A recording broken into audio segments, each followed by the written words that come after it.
Pada awal tahun 1943, terlihat sebuah kereta membawa warga Yahudi. Di sana, mereka dijanjikan bisa hidup normal selama perang terjadi. Diiringi musik dan ucapan selamat datang di kehidupan baru yang lebih aman. Mereka pun disambut dengan baik. Setelah itu, barang-barang bawaan mereka dikasih tanda sesuai tiket yang mereka pegang. Lalu, semua penumpang kereta dikumpulkan di dalam satu ruangan yang tujuannya untuk dipisahkan sesuai keahlian masing-masing. Salah seorang tentara Nazi menjelaskan kalau mereka hanya dipisahkan sementara waktu, dan setelah itu, mereka bisa berkumpul kembali bersama keluarga mereka. Mereka pun dibagi menjadi dua kelompok. Yang pertama, kelompok yang memiliki keahlian seperti membuat perhiasan, tukang kayu yang bisa menjahit dan lain sebagainya. Dan satu kelompok lagi adalah orang-orang yang tidak memiliki keahlian. Dan mayoritas orang itu adalah ibu rumah tangga dan anak kecil. Ich bin Juwelier. Hier, der Ring. Frau, lange Zeit, Mann. Die sind immer gut zu gebrauchen. Setelah didata, mereka pun akan dimandikan dengan alasan agar terhindar dari penyakit tipes. Terlihat sebuah keluarga yang anaknya bernama Rivka tidak ingin pergi mandi dan ingin tetap bersama kakaknya yaitu Slow. Yang kebetulan Slow ini masuk ke dalam kelompok pekerja. Slow yang sangat menyayanginya membujuk dan mengatakan akan membuat sebuah antik untuk adiknya. Adiknya pun setuju dan akhirnya mereka pun berpisah.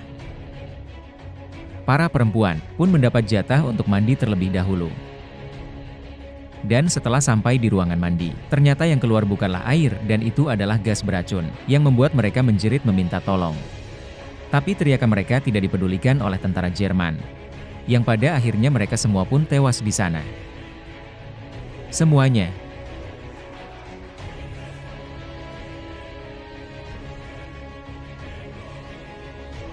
Keesokan harinya, sekelompok pekerja ditugaskan untuk mengumpulkan semua tas, lalu mengumpulkan barang-barang seperti sepatu, perhiasan dan barang berharga lainnya untuk diserahkan kepada tentara Jerman. Saat sedang bekerja, salah seorang dari mereka bernama Yakub terlihat sedih karena ia menemukan cincin kawin yang biasa dipakai oleh istrinya. Dan ia pun menyadari kalau istri dan kelompok wanita yang disuruh untuk mandi kemungkinan besar telah dibunuh. Esok harinya, saat sedang bekerja, beberapa tawanan mencoba kabur dengan memotong kawat berduri. Tapi salah seorang dari mereka tidak sengaja menginjak ranjau yang membuat para penjaga mengetahui aksi mereka.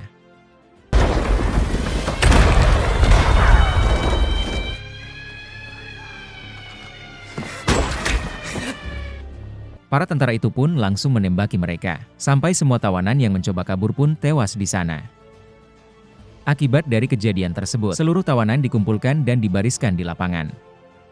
Lalu para tentara Jerman itu memberikan efek jera karena mereka tidak melaporkan kalau ada tawanan yang mencoba kabur. Tentara Jerman pun mulai menghitung Januari 10. Dan yang dapat hitungan ke-10 akan langsung dieksekusi di tempat. 9, 10, 10, 1, 2, 3, 1, 2, Hal ini membuat mereka sangat takut, karena siapapun bisa menjadi korban di sana. Merasa sudah puas, tentara Jerman pun menghentikan aksinya. Di malam harinya, Yakub menceritakan kalau tentara Jerman telah membunuh kelompok tawanan perempuan yang di dalamnya juga ada istrinya. Tapi Slow tak percaya, karena pihak Jerman telah berjanji padanya akan menjaga keluarganya. Untuk memastikan hal tersebut, Slow menyelinap keluar. Di sana pun ia sadar, apa yang dikatakan oleh Jakub ternyata benar. Semua tawanan yang dipisah telah dibunuh, dan dibakar tanpa sisa.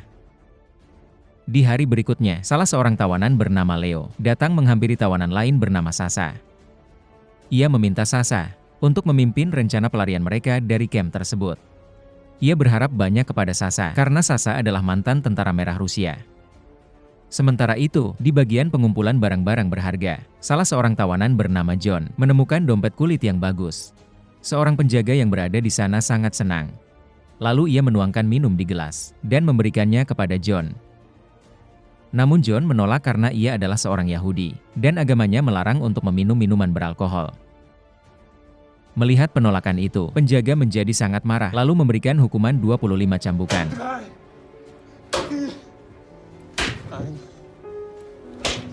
2. Tidak lama kemudian, kepala camp bernama Jack datang ke sana. Ia memberikan kalung kepada salah seorang tawanan wanita. Namun wanita itu menolak pemberiannya, dan hal itu membuat Jack sangat marah. Ia memerintahkan John untuk memasangkan kalung itu, dan juga memerintahkan untuk menciumnya. Küssi! Weiter!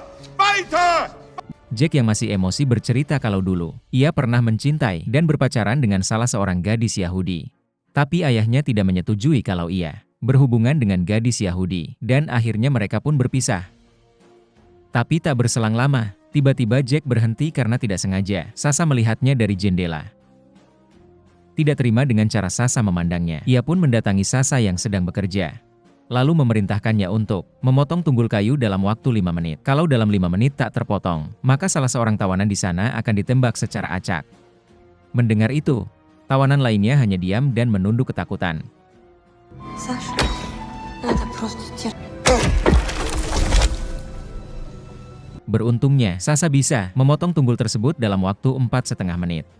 Tawanan lainnya pun terlihat lega karena bisa selamat dari permainan konyol tentara Jerman. Karena keberhasilannya, Sasa diberi hadiah buah apel. Tapi Sasa pun menolak, dan mengatakan kalau makanan yang diterimanya sudah cukup, dan ia tidak sedang lapar. Pada malam harinya, Leo kembali meyakinkan Sasa untuk memimpin pelarian mereka. Namun Sasa masih ragu dan belum bisa memberikan keputusan. Tapi tiba-tiba tawanan lain datang, dan langsung menghajar Leo dan Sasa. Mereka adalah para tawanan yang tidak setuju dengan rencana pelarian mereka. Karena takut nantinya, tentara Jerman akan menghukum tawanan lainnya. Keesokan harinya, Leo mengajak Sasa untuk berkumpul bersama teman-temannya. Di sana juga ada Slow.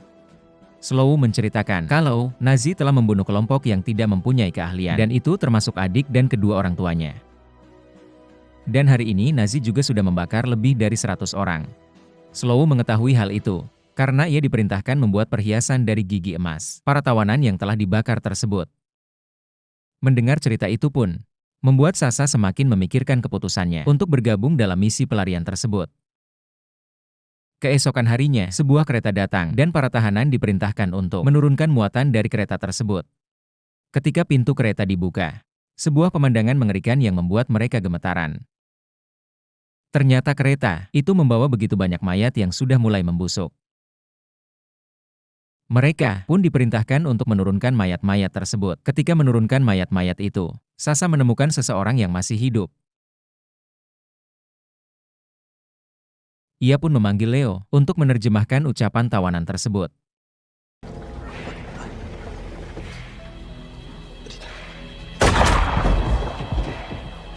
Tapi belum sempat berkata banyak, tentara Nazi langsung menembak tawanan tersebut hingga ia pun tewas. Beruntungnya, mereka mendapat sedikit informasi bahwa tawanan tersebut berasal dari kamp Nazi lainnya. Saat mereka sedang berdiskusi, tiba-tiba kepala tahanan datang. Mereka hampir saja menghajarnya karena dia adalah kaki tangan tentara Jerman. Beruntungnya Sasa berhasil menenangkan mereka, dan kepala tahanan itu pun menjelaskan apa yang sebenarnya terjadi dengan mayat-mayat di dalam kereta tadi. Mayat-mayat itu berasal dari kamp Nazi lainnya. Mereka sengaja dimusnahkan, dan menurut informasi yang ia dapat, pemusnahan selanjutnya adalah para tahanan yang berada di kamp Sobibor. Dan ia juga mengatakan kalau para tentara yang menjaga kamp Sobibor ini hanya berjumlah 12 orang persibnya. Mendengar ucapannya, Sasa pun mulai menyusun strategi untuk melakukan pemberontakan. Mereka berencana akan membunuh tentara Jerman satu persatu dan memancing mereka dengan barang-barang berharga. Lalu saat tentara itu lengah, maka disitulah kesempatan mereka untuk membunuhnya. Namun yang jadi masalah adalah siapa yang akan memancing para penjaga tersebut tanpa dicurigai. Lalu tiba-tiba seorang bocah bernama Taifi muncul dan mengatakan kalau ia bisa memancing petugas tanpa dicurigai. Karena selama ini, Taifi bertugas menjadi pelayan pasukan Jerman. Lalu tak berselang lama, tiba-tiba terdengar suara alarm dan mereka pun dikumpulkan di lapangan.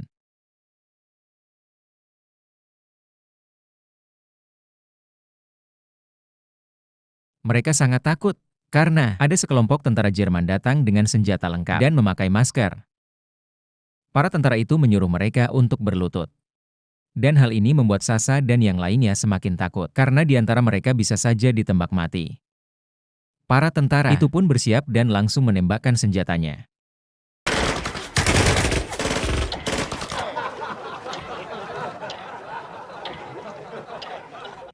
Ternyata tembakan itu hanya untuk menakut-nakuti para tahanan.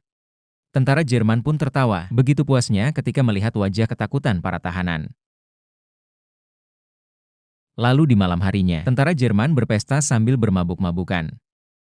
Tentara Jerman pun membuat permainan tarik gerobak dan menjadikan beberapa tahanan sebagai kudanya. Cambukan demi cambukan harus diterima oleh para tahanan, dan yang berlari dengan lambat akan langsung ditembak di tempat.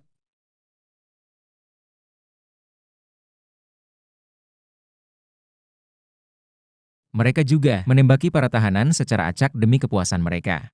Bahkan Jakub meregang nyawa di malam itu. Ia disiram dengan alkohol lalu dibakar hidup-hidup.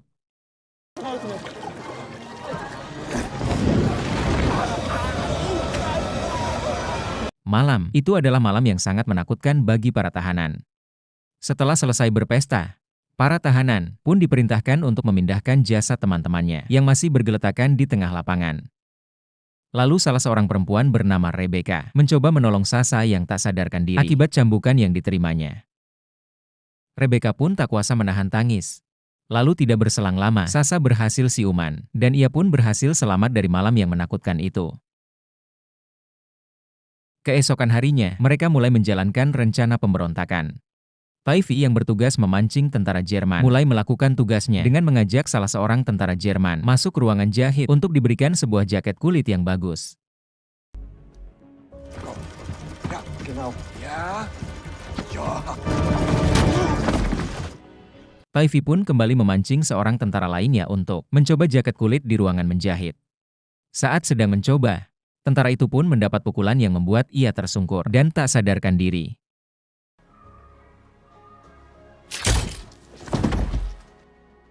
Lalu di ruangan sepatu, mereka juga melakukan hal yang sama untuk memancing tentara Jerman. Di saat dia lengah, mereka mengeksekusinya dengan menusuk lehernya dengan gunting. Dan sekarang, total sudah 3 tentara berhasil mereka lumpuhkan.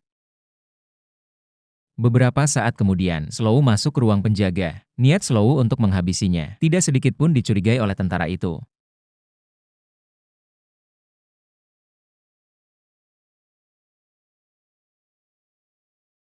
Dengan sangat mudah Slow pun berhasil menghabisinya. Setelah itu, Slow mengumpulkan senjata yang ditutupi dengan kain dan makanan. Dengan mudahnya ia membawa senjata itu tanpa dicurigai oleh para penjaga.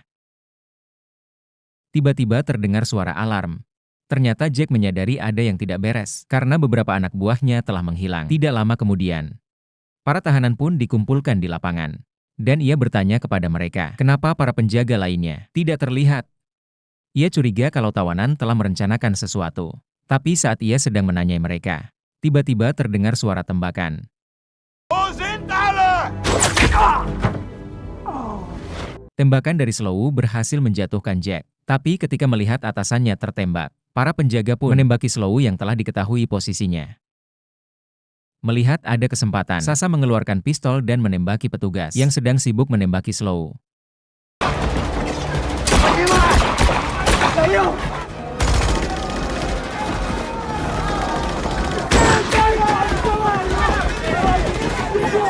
Leo tertembak saat dia mencoba mengarahkan tawanan lainnya. Banyak tawanan yang tewas ketika ditembaki oleh penjaga. Beruntungnya, Sasha dan yang lainnya berhasil menghabisi semua penjaga tersebut.